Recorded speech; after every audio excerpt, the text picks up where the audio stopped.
All right, so Ukraine.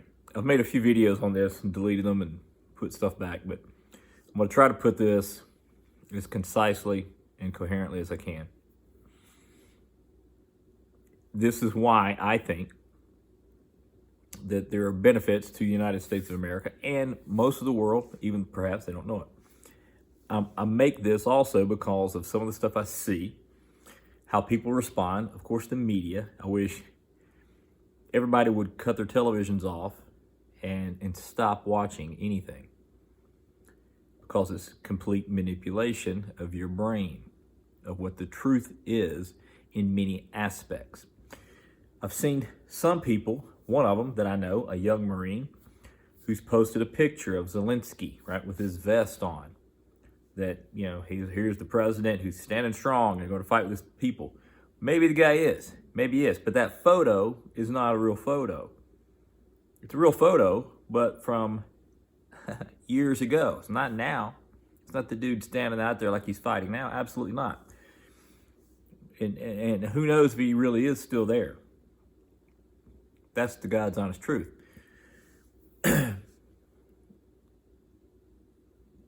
Bad, right? I do know that there's truly war and things going on in Ukraine. I mean, it's not good, right, for the Ukrainian people. That's that, right? And that's fact when it comes to that. Beyond that, again, I see people who are posting things and looking at things, and it's what they have this belief or knowledge because their drool is coming down from their face again because they're listening to different news stories. And I don't care if it's a damn liberal news station or a conservative news station, it's not the truth on most parts of it. They always eliminate key parts of the truth, and eliminating any part of the truth is not the truth. As I've written many times before, you can spell it out. I used to do this with suspects that I had when I was an investigator. And I would write out T-U-H, turn it around, says, what does that say? And they'd be like, it says nothing, man. I would write out T-U-T-H, what does that mean? That means nothing, man. I would finally write T-R-U-T-H, what does that mean? Oh, that's the truth, yeah. So you can have 99% of it, but if you're missing 1%, it's not the truth. And you're not going to get that from our media, unfortunately. Now, I say these things too because the same thing just happened in Afghanistan. I spent a lot of time there, most of my career, with in-depth knowledge. Now the Taliban, like again, the stuff that was going on the television, the Taliban invaded. They're invading. No, it wasn't. It wasn't no invasion back in. A helicopter flying. The one that got me the most, it may be some of you remember, a helicopter flying with a person hanging from the helicopter. Look, the Taliban got a helicopter and they're hanging people from helicopters. Bullshit, right? I wanted to be a lot more eloquent in stating this, but that's complete bullshit. They can't even fly helicopters, and they didn't hang anyone from any helicopter and fly them around the city. That's why you don't see that image anymore, right? Because people, even the Afghan people, are going, bullshit. It's not real. Okay? That's how this stuff works, right? What wags the dog, right? The dog wagging the tail, or is the tail wagging the dog? Okay? And there are plenty of Afghans who are now here in the United States who will tell you the same about everything I just said. Now, Ukraine. Got out of the way already? I hate it for the people. I wish there would have been other things. Russia. Russia has nothing but interests to do what they're doing.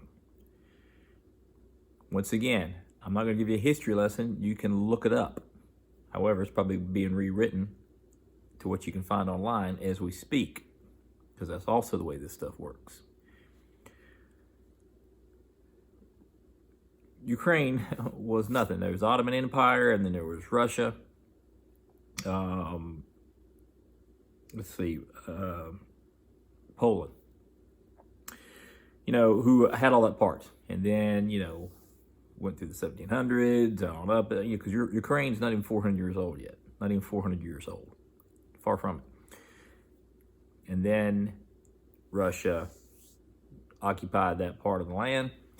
There's a lot of Islamic raiders and stuff like that there, and pretty much made it kind of a country. That's why there's so many Russian-speaking people all over that area. And then as time went on, once again, you had the break-off states. And go around, look at them: Lithuania, Slovakia, Czech, Estonia, Latvia, etc. Right, 15 or so that separated eventually. And most probable were not ever supposed to become NATO nations, which they did. And a lot of these treaties and promises and things were never to allow that to happen. Now, in Ukraine itself, okay, don't become a NATO nation. Russia's pipelines run all through the Ukraine. Once again, down through the Baltic, directly to Germany. Russia supplies the majority of EU, right, the Europe area there, especially Germany and all such, their oil and natural gas, amongst many, many other things. So there is a huge interest of why Russia wants to maintain their interests there. It has to do with survival of their country. Now, I said this in one of my other videos that, in my opinion, right, I heard some military analyst say this. We retired something. And I do agree with what he said. He said that Russia's a third world country with a first world military. I don't even think that. I think they're a third world country with a second world military, if that. And now you're seeing that, right? Hence, one of the benefits, right, of what's going on now is people are saying, Russia's military is nothing but people with Molotov cocktails and stuff. What do you mean? And I think there's a little bit more to that too. So anyway, that's that. They have a huge interest.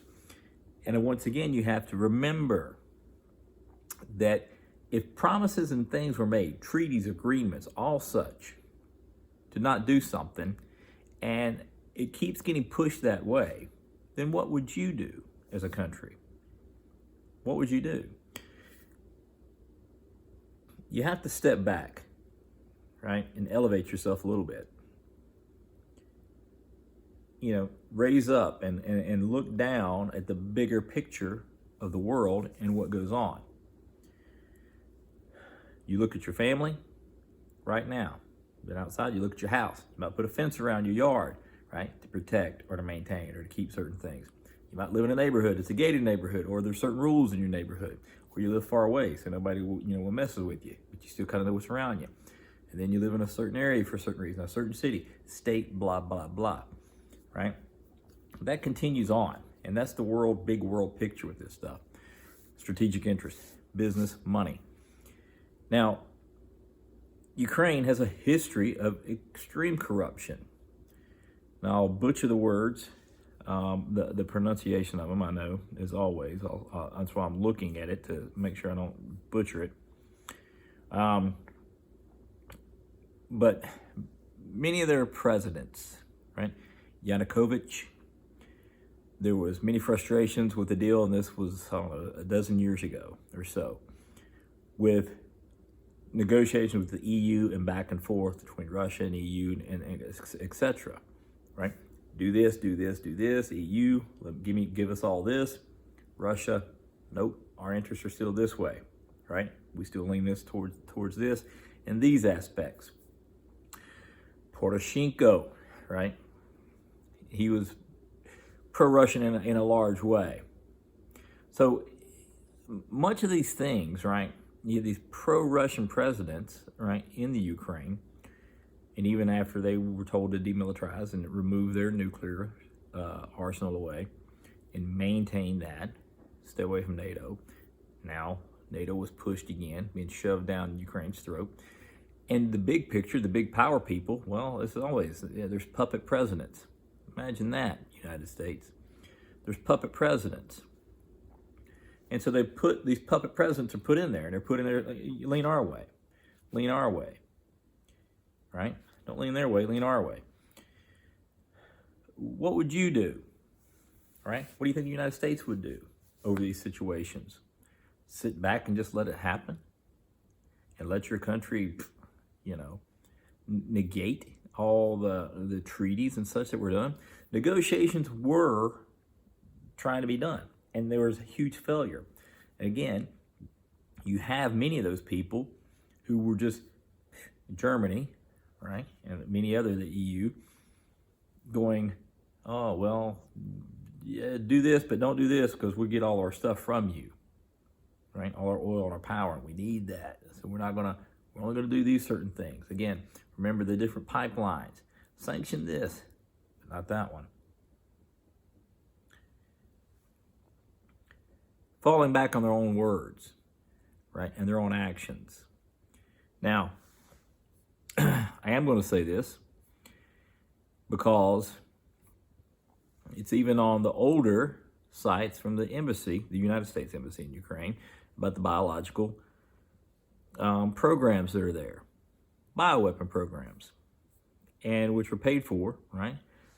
There's guys, you can say under the Department of Defense, you can say under big private companies, it could, probably a combination of both. Big bioweapon companies there, biological laboratories. What do we just have going on around the United States, in the world? A pandemic, maybe. A plandemic, most probable, absolutely. That was also a huge part in Ukraine in corruption. Imagine maybe some of those targets that Russia hit were those. Could that be? It was a school. Was it a school? It was a factory. Was it a factory? I'm giving you the truths about how this stuff works. Am I there? Do I know that for sure? Nope. Is there true tragedy going on? Yep, once again there is. Don't like it. But the neglect from media and everybody else to even mention these things and bring it up is horrific, and it's untruth, injustice, untruth about what's going on. It's not just an invasion just to take property in a country. It's not. Now, maybe, or they're like, well, let me get back what was always mine. Let me get back what was lost. This and that. Okay. Could be. It's what countries and big powers do, right? Topple dictators. Are they really a dictator? Syria, why'd we go mess with that? Right? What pipeline runs through there? I've already mentioned that before. Pipeline and oil and money, man. That's what it is. Right? No reason to go there. But certain places had their interest in going there due to what you can obtain and what you can block and what you can stop. And it comes to money. So I'm going to try to finish here, and I could talk about this for a long time because of the frustration and the stuff that I see. Once again, so at the end, you had Donetsk and Luhansk. In Crimea, which was always very pro-Russian, that area was pro-Russian, and they wanted autonomy, and there you go. Now that's argued, hey, were people put in there? Poroshenko, did he put his own people there? On and on. It's just the way it is. How much should we meddle there? How much should we be bothered with it? And what's worse, I will make another video on it because I'm not going to have time. But, so watch my next video when I talk about, again, the benefits to the world and the United States of what is most likely happening now, the better thing for the United States for sure, and the world in many ways. Cool? Yep, that's cool.